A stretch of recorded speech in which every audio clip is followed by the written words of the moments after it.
உங்களுடைய இந்தியா கூட்டணியே ஒற்றுமையா இல்லைன்னு சொல்றாங்களே. குறிப்பா உங்களுக்கும் திமுகவுக்குமான உறவு இங்க சுமூகமா இல்ல.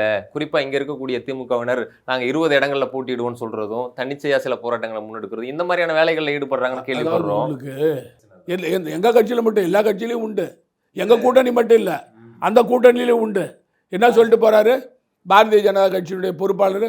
15 சீட்டு நாங்க எடுத்துக்கிறோம், 15 சீட்டு தான் ரங்கசாமி கொடுப்போம்னு சொல்றாரு.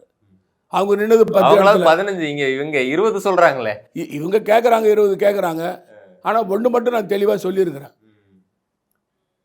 தமிழ்நாட்டில் வந்து திராவிட முன்னேற்ற கழக தலைவர் மரியாதைக்குரிய முதலமைச்சர் திரு ஸ்டாலின் அவர்கள் தலைமையில் தான் அங்கே வந்து கூட்டணி, இந்தியா கூட்டணி.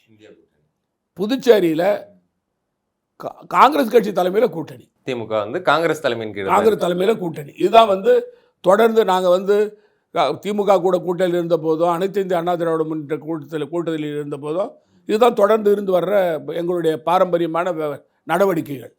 இதில் மாற்று கருத்து கிடையாது. ஆனால் வந்து திமுக நிறைய சீட்டு கேட்கறதுக்கு அவங்களுக்கு அதிகாரம் உண்டு. ஆனால் என்னை பொறுத்த வரைக்கும் நான் எங்கள் கட்சி தலைமையில் சொன்னது, யார் யாருக்கு எந்தெந்த தொகுதியில் நம்ம கூட்டணியில் வெற்றி வாய்ப்பு இருக்கிறது, எந்த கட்சிக்கு வெற்றி வாய்ப்பு இருக்குது, அவங்களுக்கு அந்த சீட்டை கொடுக்கணும்.